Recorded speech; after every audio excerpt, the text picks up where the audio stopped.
FinancewithManvi. Today we're going to dive into a fundamental aspect of personal finance, understanding when to save and when to invest. While these two strategies are often discussed together, they are representing very different things. We'll dive into it right now. And before we do that, we've got to get started with our agenda so we know what we're covering today. Understanding the difference between saving and investing, when to save, when to invest, and balancing saving and investing. Alright, understanding the difference between saving and investing. Saving. So, saving refers to setting money aside in a secure, easily accessible account, typically a savings account for immediate or short term needs. This money is kept safe and readily available without the risk of loss due to market fluctuations. The main purpose of saving is to ensure liquidity and security. If you don't know what liquidity means, we're going to talk about it more later. Alright, so it's basically about having cash on hand for unforeseen expenses, emergencies, or upcoming planned purchases. Saving is a way to safeguard your financial well-being in the short term. Common reasons to save include building an emergency fund, setting aside money for a vacation, saving for a down payment on a car, or preparing for an upcoming wedding. These are just a few expenses that you can anticipate occurring within the next few months or years. Investing. Investing involves allocating money into assets like stocks, bonds, real estate, or mutual funds with the expectation of generating a return over time. Unlike saving, investing carries some level of risk, as the value of your investments can fluctuate based on market conditions. The goal of investing is to grow your wealth over time. Investing aims to generate higher returns compared to savings, but it comes with the possibility of losses. So if you're the kind of person who prioritizes financial security over potential growth, you would probably choose saving as a better option. The potential for growth is what makes investing appealing, especially for long-term financial goals. Examples: typical investment goals include contributing to a retirement account, purchasing stocks with long-term growth potential, buying real estate as an investment property, or investing in mutual funds for portfolio diversification. Next, we have when to save. Alright, so, sorry, when to save. Emergency fund. So, what is an emergency fund? So, an emergency fund is basically a financial safety net. So, if you ever need to have unexpected expenses like job loss or medical emergencies, you can always count on that. It's the foundation of a solid financial plan. It serves as a financial safety net, as I said before, ensuring you have the means to cover unexpected expenses. So, this means that you can continue with your daily financial planning without disrupting your financial stability. So, financial experts generally recommend saving enough to cover 3 to 6 months of living expenses and an easily accessible savings account. This ensures you that you can manage unforeseen situations without needing to rely on credit or liquidating situations, which could be detrimental during a market downturn. Right? Short-term goals. So this is another part. So short-term goals are financial objectives you want to achieve within the next 1 to 3 years. These goals require liquidity and security, making saving the preferred option.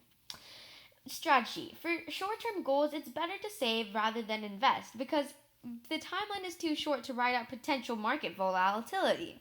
Investments can fluctuate in value, and you may not have enough time to recover from a downturn before you need the funds.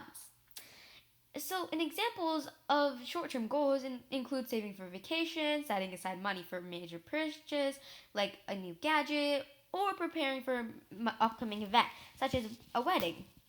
Liquidity needs. So, as I said before, if you guys do not know what liquidity means, I'm here to explain it for you guys. It refers how quickly and easily you can access your money. If you anticipate needing access to your funds in the near future, saving is a better option because savings accounts provide immediate access to your money without penalties or the risk of loss. For instance, if you're saving for a home renovation project plan for the next year, keeping that money in a savings account ensures it's available when needed without the risk of market volatility affecting its value. Low risk tolerance. If you're someone who prefers to avoid the possibility of losing money, saving might be more suitable for you.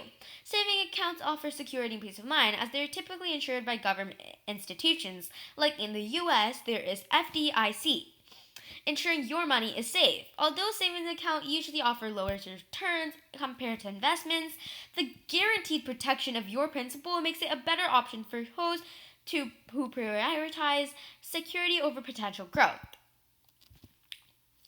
When to invest. So, long term goals is just one of the times that you really want to invest.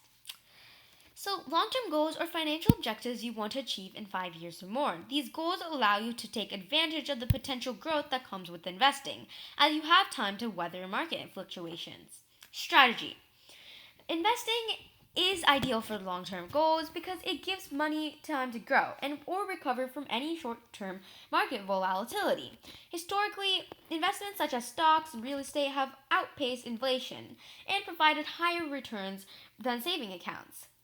But yes, saving accounts can also help for short-term goals. Just keep that in mind and don't always save or don't always invest. They're both used for different situations. Long-term goals include saving for retirement, building a college fund for your children, or even buying a home. These objectives require growth over time, making investing the more appropriate strategy. Wealth building. Objective. If your goal is to build wealth and grow your net worth, investing is the way to go. By taking calculated risk and investing wisely, you can benefit from the power of compound interest, which I explained in one of my other videos, where your investment returns generate even more returns over time. Compound interest. This concept is one of the most powerful tools in investing. For example, if you invest $1,000 at an annual 8% annual return rate, after 10 years you'd have over $2,158. The longer your money is invested, the more it can grow, making investing a key strategy for wealth building. Inflation protection. Inflation erodes very much, right? So if you the purchasing of power of your money over time. For example, if inflation is 3% annually, something that costs $100 today will cost about $134 in 10 years. Investing in assets that have the potential to outpace inflation, such as stocks and real estate, helps protect your wealth. Risk of saving alone. Saving accounts, especially those with low interest rates, often provide returns that are lower than the rate of inflation. Over time, this means that the real value of your savings could decline, making investing a necessary strategy for maintaining and growing your purchasing power. Risk tolerance and time horizon. This is right here. I did not bold it because it's not one of the most important points. So, if your risk tolerance, how comfortable you are with the possibility of losing money, along with your time horizon, how long you plan to keep your money invested, are crucial factors in deciding when to invest. If you have a higher risk tolerance and a longer time horizon, investing is likely more suitable. With more time, you can afford to ride out market fluctuations and potentially earn higher returns. Conversely, if you're closer to needing money, a more conservative approach might be warranted. Last thing, balancing saving and investing. Assessing your financial situation. Step 1. Begin by evaluating your current financial situation. Do you have an emergency fund? Are your short-term financial needs covered? If not, prioritize saving to build a solid financial foundation before moving on to investing. Step 2. Once your savings are in a healthy place, shift your focus to investing for long-term growth. This ensures that your immediate needs are covered while you also work toward building wealth for the future. Setting priorities. Guidance. Identify your financial goals and categorize them into short-term, medium-term, and long-term objectives. This will help you to determine which goals require immediate savings and which ones can benefit from investment strategies. Allocation. Allocate your resources effectively between saving and investing. For example, prioritize an emergency fund and short-term savings while directing surplus fund toward financial goals, right? Next, we have regular reviews.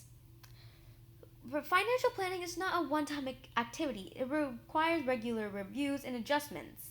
Regularly assess your financial goals, income, expenses, and overall financial situation to ensure your saving and investment strategies remain aligned with your evolving needs and goals.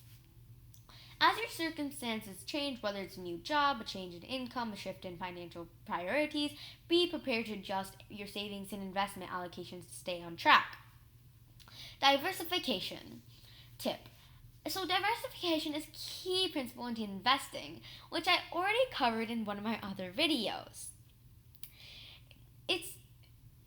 It involves spreading your investments across different asset classes like stocks, bonds, and real estate to reduce risk and increase the potential for steady returns. Similarly, maintain a balance between liquid savings and long-term investments to ensure you're covered for both short-term needs and long-term growth. Diversifying within your savings and investment strategies helps mitigate risks and enhance the potential for achieving your financial goals. Now, don't think that I forgot about the quote of the day, because I didn't. Alright, so our quote of the day is: investing isn't about beating others at the game. It's about controlling yourself at your own game. Jason Zweig. Sorry about the title.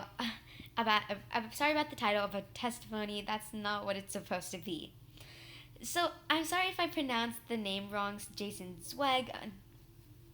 I really do not know. But this quote by Jason Zweig emphasizes that successful investing isn't about outsmarting or outperforming others.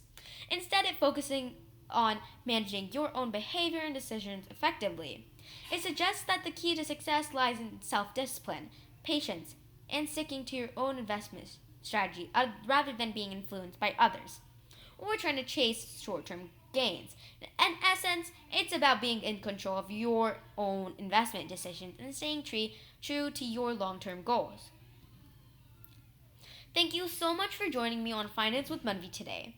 We've explored the critical decision-making process of when to save and when to invest. If you guys found this video really helpful, please like and share it to people if you think that it will help them. Alright? So that's all for today. Wait until my next video because we're gonna be covering something super important and I would love to see you in my next video. Goodbye for now.